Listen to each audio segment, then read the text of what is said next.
Hello नमस्कार, स्वागत है आप सभी का अपने इस video series weekly market scenario में। और मैं हूं आपका दोस्त अभिजीत श्रीवास्तव। आज के लिए सबसे पहले माफ़ी चाहूँगा, ये जो भी थोड़ा बहुत आपको पीछे से नॉइज़ आ रहा है, ये हमारे थोड़ा घर के ही पास एक जगराता हो रहा है। उन्होंने शायद कुछ मान आन रखा होगा, क्योंकि ये कोई ऐसा कोई फेस्टिवल तो नहीं है जहाँ तक मुझे याद आ रहा है। बट स्टिल जो भी है, जैसा भी है, थोड़ी सी म्यूज़िक आपको ये बैकग्राउंड में मिलती रहेगी। ये मैंने नहीं लगा रखा है, राइट। सो जो भी आवाज़ आ रही है इसको थोड़ा सा इग्नोर करके मेरी आवाज़ पे फोकस करने की कोशिश करें। शुरू करते हैं आज का अपना वीकली मार्केट सिनेरियो और बात कर लेते हैं कि मार्केट आखिर किस मुकाम पे पहुंच गई है और इस वीक में क्या अपडेट नज़र आ रहा है। सो चलिए सबसे पहले अपनी बात की शुरुआत करते हैं सेक्टर्स से। सेक्टर्स में जैसा आपने देखा है, फर्स्ट क्लास तरीके से काम होता नज़र आ रहा है। या तो थोड़ा बहुत ऊपर चल रहे हैं या तो थोड़ा बहुत सब रेंज में चल रहे हैं। बहुत बड़ा कोई ऐसा आप कह सकते हो अपडेट नहीं है सेक्टर्स के लिए जिस तरफ मैं आपका ध्यान आकर्षित कर सकूं। फिर भी वन बाय वन अगर डिस्कस करें तो फार्मा अच्छे से काम कर रहा है, नज़र आ रहा है आपको चार्ट पे, कहीं कोई दिक्कत नज़र नहीं आ रही है। इसके अलावा जो हम बात करते हैं आपके मेटल्स की, जहां हमारी उम्मीदें बहुत ज़्यादा बनी हुई हैं, हमने देखा है अभी तक मेटल्स भी ठीक ठाक तरीके से वहीं टिका के खड़ा हुआ है। ऊपर अभी चाल नहीं आ रही है ऑफ कोर्स, लेकिन अभी तक कोई प्रॉब्लम नहीं नज़र आ रही है वहाँ भी।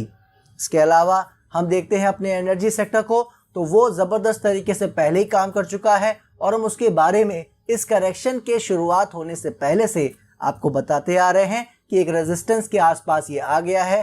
थोड़ी बहुत करेक्शन हमें ज़्यादातर इंडेक्स में भी देखने को मिल सकती है और एनर्जी में तो मिल ही सकती है। तो वही थोड़ा बहुत समय वो बिता रहा है, कोई खास बात एनर्जी के लिए भी ये नहीं है। बात करते हैं अगर आईटी सेक्टर की, तो आईटी में भी आपने देख लिया है, जैसी उम्मीद हम कर रहे हैं चाल वैसी वैसे आ रही है।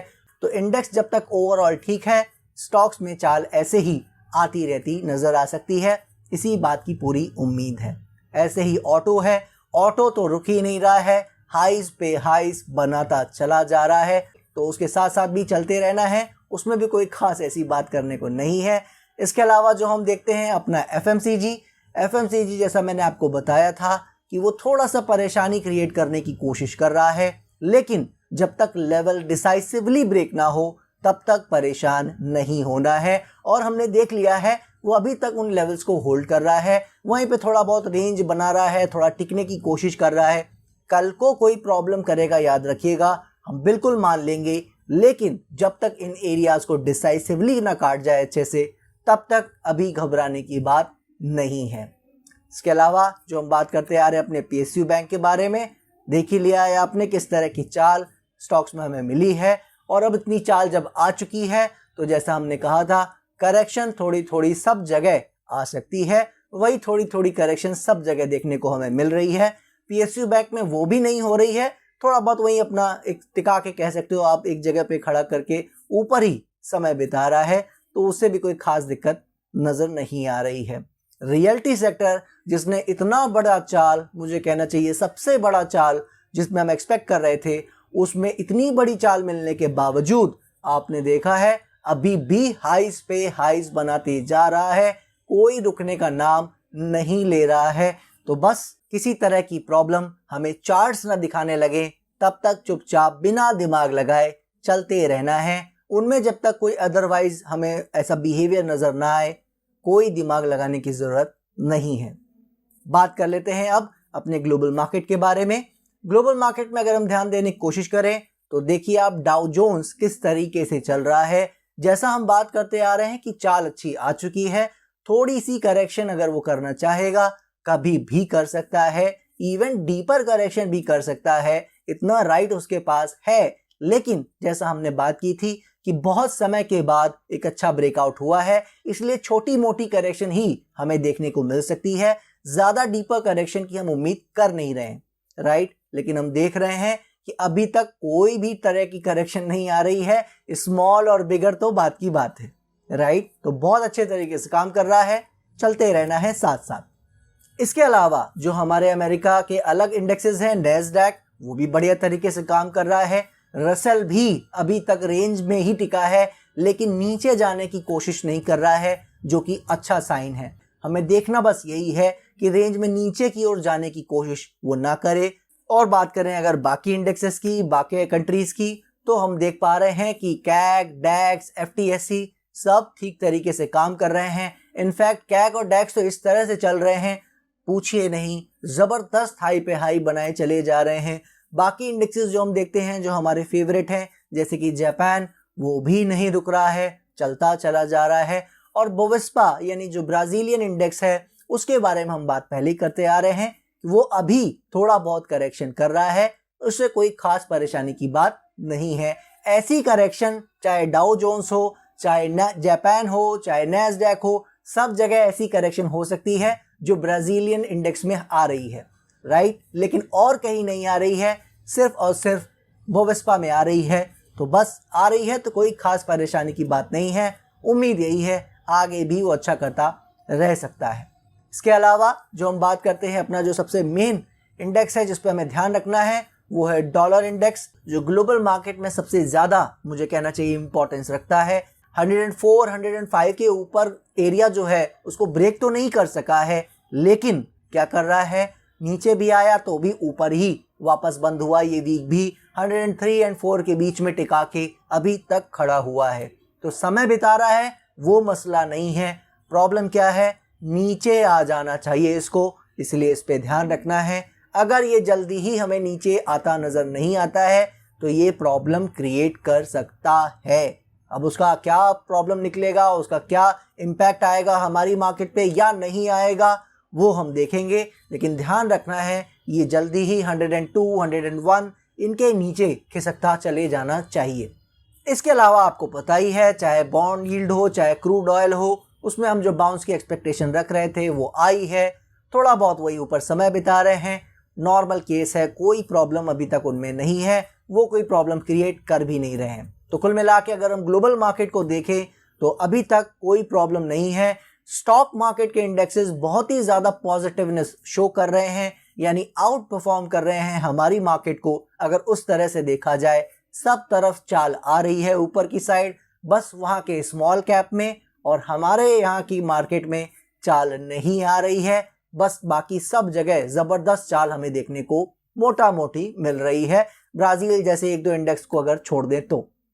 और आपको पता है इसका एक ही मतलब है कि ग्लोबल मार्केट हमारे लिए अभी तक कोई प्रॉब्लम क्रिएट नहीं कर रहा है। और उस बात को हमारी और स्ट्रेंथ दे रहा है जो हमने आपसे कहा था कि ये इलेक्शन ईयर है।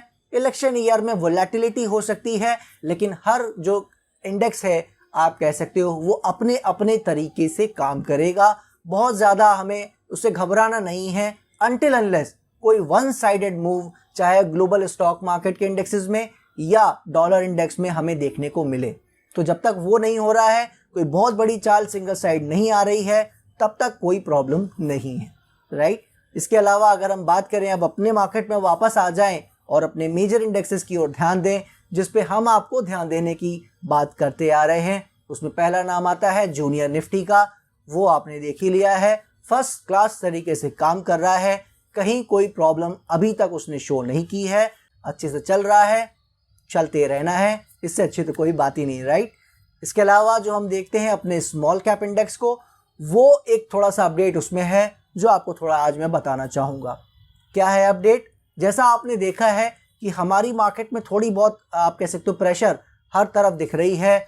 हमारे इंडेक्स जो सेक्टर के हैं उनमें उतना ज़्यादा नहीं है प्रेशर, लेकिन स्मॉल कैप में और निफ्टी में वो प्रेशर हमें देखने को मिला है। बार बार ऊपर से प्रेशर आ जाता है। तो स्मॉल कैप अगर आप ध्यान से देख रहे हो चार्ट को, तो आप देख पा रहे हो वो हाईस तक भी नहीं आ पाया है, जबकि निफ्टी तो नए हाई लगा चुका है और बाकी इंडेक्सेस भी हाईस के आसपास ही काम कर रहे हैं। तो ये एक थोड़ा सा अलार्मिंग साइन है, याद रखिएगा।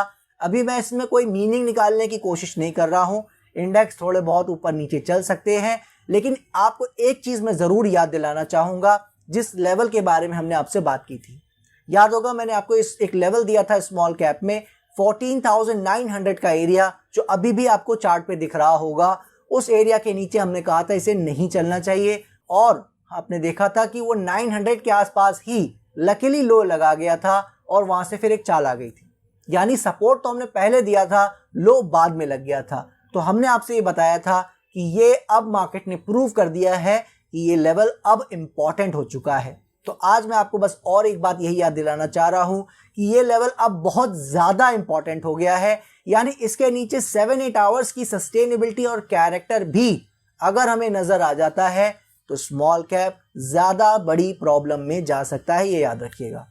जी हाँ, इसका मतलब ये होगा कि फिर ये बहुत ज़्यादा दिक्कत कर सकता है, फिर हमें स्टॉक्स में ज़्यादा फॉल और ज़्यादा दिक्कतें देखने को मिल सकती हैं। जबकि मैं आपसे पहले बता चुका हूँ ये कुछ थोड़ा बहुत करेक्शन कर सकता है, वही ये कर भी रहा है। अभी करेक्शन किया नहीं है, लेवल अच्छे से ब्रेक किया नहीं है, थोड़ा बहुत समय ही ऊपर बिता रहा है। और आप देख सकते हो स्टॉक्स में कैसी कैसी फॉल हमें देखने को मिली है। कभी कोई 7-8% गिर जाता है, कभी कोई 10% गिर जाता है।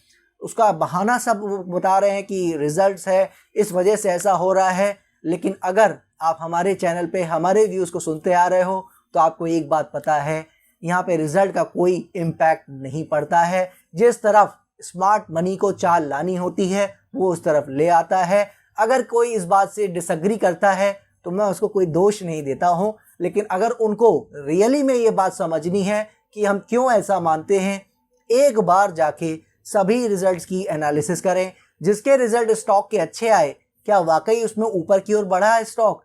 क्योंकि मुझे पता है हमेशा से होता आया है, जिनके स्टॉक्स के रिजल्ट्स अच्छे आते हैं वो अक्सर गिर जाया करते हैं डे एंड होते होते, राइट। तो मैं उसमें ज़्यादा डीप में नहीं जाना चाहता, सिर्फ आपको ये अंदाज़ा देना चाहता हूँ कि रिजल्ट के चक्कर में वोलेटिलिटी तो हो जाती है क्योंकि इवेंट्स होते हैं, लेकिन स्टॉक को जो करना होता है वो कर लेता है, ठीक है। तो हमें उससे घबराना नहीं होता है, अपने लेवल्स के साथ चलना होता है। पॉइंट आपको समझाने का बस यही था कि स्मॉल कैप ऐसे सिचुएशन में आ गया है कि या तो यहाँ से अच्छा कर जाएगा थोड़ा समय बिता के, और नहीं अगर ये रेंज नीचे कटती है तो फिर याद रखिएगा बड़ी प्रॉब्लम ये कर सकता है। सो अब बात करें सबसे पहले निफ्टी की। इससे पहले मैं आपसे उस इंडेक्स की बात करना चाहूँगा जो आपको पता है हमारे लिए सेंटर ऑफ अटेंशन बना हुआ है कुछ हफ्तों से नहीं, अब मुझे कहना चाहिए कुछ थोड़े ज़्यादा ही टाइम हो गया है। पूरा जैन और पूरा फैब भी निकलने को अब आ गया है, तो आप कह सकते हो मोर और लेस 2 मंथ से हमारे लिए सेंटर ऑफ अटेंशन बना हुआ है। और कितना कुछ इस 2 मंथ्स में हुआ है बैंक निफ्टी में, कितना नीचे कितना ऊपर, ये मुझे बताने की आपको ज़रूरत नहीं है, राइट। तो ये समय ऑब्जर्वेशन का जो चल रहा था उसके बारे में आपको बताना चाहूँगा। अभी जिस तरह के माहौल में ये खड़ा है, मैंने आपको एक मोटा मोटी अगर इन शॉर्ट में बताने की कोशिश करूं, आपको ऊपर का एरिया दिया था 47,000 47,500। इस जोन के ऊपर इसे आना ज़रूरी है अगर ये अच्छा करना चाह रहा है। क्या देखा है हमने अभी तक? 2 टाइम्स इस वीक मिला के ये उस रेजिस्टेंस पे आया है और बार बार वहाँ से नीचे गिर जाता है। जी हाँ, पहली बार आया था 46,900 के आसपास और इस वीक हमने देखा है 47,300 के आसपास का हाई लगा के वापस गिरता नजर आ रहा है। तो अब क्या मतलब है इसका कोई खास मतलब तो नहीं है, लेकिन जो अपडेट है वो ये है कि जो 44,000 का सपोर्ट हम आपको बताते आ रहे हैं, याद रखिएगा उसकी इंपॉर्टेंस है तो वही, लेकिन जिस तरीके से ये बिहेव कर रहा है, समय इसको चाहे बिताना चाहे तो बिता ले। अब ज़्यादा नीचे एरिया में अप्रोच भी इसे करना नहीं चाहिए वैसे। हालांकि आपको पता है हम कोई झूठी आशा में नहीं रहते हैं, लेवल्स के साथ तब भी चलेंगे, लेकिन पॉइंट क्या है, रेजिस्टेंस का ब्रेक करना ज़रूरी है और अब लो के पास जाना नहीं चाहिए। इस चीज़ को हमें ध्यान देते रहना है।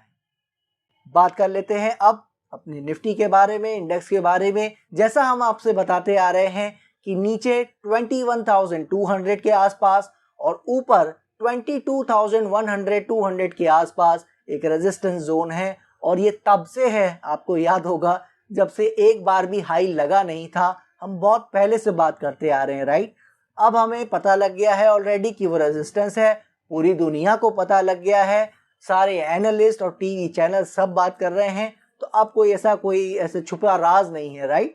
तो वो रेजिस्टेंस एरिया है। हालांकि हाईज इस वीक नए लगे, लेकिन हमने देखा सस्टेनेबिलिटी, वो कैरेक्टर नज़र ही नहीं आ रहा है। बार बार उन एरियाज में जाके नीचे खिसकने की कोशिश करता है, और जिस तरह का बिहेवियर बैंक निफ्टी दिखा रहा है, जिस तरह का बिहेवियर बाकी चीज़ें दिखा रही हैं, अब मैं आपको एक छोटा सा लेवल और दे देता हूं, जैसे कि ये जो 900 और 1000 पॉइंट का जो रेंज हम जिसका डिस्कस कर रहे हैं निफ्टी के बारे में, उसमें एक छोटा सपोर्ट एरिया आपको दे रहा हूं आज 21,800 850 वो जो एरिया है, अब उसे भी ब्रेक नहीं करना चाहिए। आप कह सकते हो मोटा मोटी ये वही एरिया है जो अभी नीचे एकदम से गिर के आया था इस वीक, आपने देखा था, और फिर उसी दिन सेम डे रिकवर कर गया था।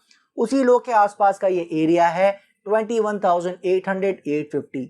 जब तक उसको ब्रेक नहीं करता है तब तक यही थोड़ा बहुत समय बिताना चाहे बिता के ऊपरी रेंज में, और फिर आपको ये ऊपर ब्रेकआउट देता बिल्कुल नजर आ सकता है, कोई दिक्कत नहीं है, क्योंकि जो एक्सपेक्टेड करेक्शन है, एक्सपेक्टेड समय है, वो मैं आपको याद दिला रहा हूं पूरा हो चुका है। जी हाँ, आपको याद होगा जनवरी में ही हमने इसकी बात की थी कि आधा फैब तक करेक्शन तो हो सकती है, लेकिन अगर फैब पूरा पार करेगा और मार्च के एरिया में जाएगा तो फिर पूरा मार्च भी यही पास हो जाएगा। यानी अगर अभी ये एक्सपायरी का टाइम आ रहा है, इसको पार करते करते अगर ये ब्रेकआउट दे देता है, ऊपर चल देता है तो ठीक है, वरना आप जानते हो ये रेंज फिर पूरा मार्च भी खा जाएगी और फिर और क्या करेगी वो हम देखेंगे। इसीलिए ध्यान ये रखना है कि जब तक 800 850 एरिया के ऊपर है तब तक तो कोई दिक्कत नहीं है, उसको काटता है तो फिर समझ जाना है कि एक बार 21,400 21,200 उस तरह के लो हमें फिर देखने को वापस से मिल सकते हैं। मैं फिर आपको याद दिला रहा हूं, ये करेक्शन का समय है। जब तक ट्रेडर्स ये ना देख लें कि यहाँ पे ये रेंज को अच्छे से निकाल जाएगा और स्मॉल कैप ये रेंज को अच्छे से निकाल जाए, अपना बैंक निफ्टी अपने रेंज को अच्छे से निकाल जाए, मोटा मोटी आपको पता है ना पूरी मार्केट अपनी रेंज में है, तो जब तक ये रेंज से बाहर ना आ जाए बहुत ज्यादा अग्रेसिव होके काम नहीं करना है, हल्का हल्का काम करते रहेंगे, कोई दिक्कत नहीं है, राइट। एक बार ये लेवल कट जाएगा सब कुछ अच्छा हो जाएगा, फिर फुल फ्लैश में काम कर सकते हैं, वरना तब तक थोड़ा संभल के चलेंगे तो अच्छा रहेगा। इन्वेस्टर कैटेगरी मैं हमेशा बताता आ रहा हूँ, उनके लिए 20,000 के आसपास का एरिया है, उसके नीचे बहुत ज़्यादा कोई बड़ी दिक्कत करेगा तभी बात करेंगे, वरना अभी कोई प्रॉब्लम नहीं है। हमारी उम्मीद अभी भी 23,000 24,000 और उसके ऊपर की है जो अभी तक इंटैक्ट है, ठीक है। और हाँ, एक बात तो मैं आपको बताना भूल ही गया, जो संभावनाएं थी 20,500 और उसके नीचे आने की वो 10% रह गई है, ये याद रखिएगा, ठीक है। तो अब वो वहां जाता है या नहीं वो देखिए हम नहीं जान सकते, मार्केट क्या चाहती है कैसे चाहती है वो हम कभी नहीं जान सकते, लेकिन जैसा आपको लेवल हमने दिया है लेवल वाइज लेवल ध्यान रखेंगे, परेशानी नहीं आएगी और प्रोबेबिलिटी अब ज्यादा हाई हो गई है कि अब उस साइड ये जाएगा ही नहीं। सो आई होप मैंने अपनी बात आपके सामने रख दी होगी, ज्यादा उसमें कोई परेशानी की बात नहीं है, याद रखिएगा। दीजिए मुझे इजाजत, नेक्स्ट वीक मिलेंगे, तब तक के लिए जय हिंद जय भारत। और एक बार फिर से माफी चाहूंगा जो थोड़ा बहुत आपको बैकग्राउंड नॉइज आ रहा है उसके लिए। सी यू नेक्स्ट वीक।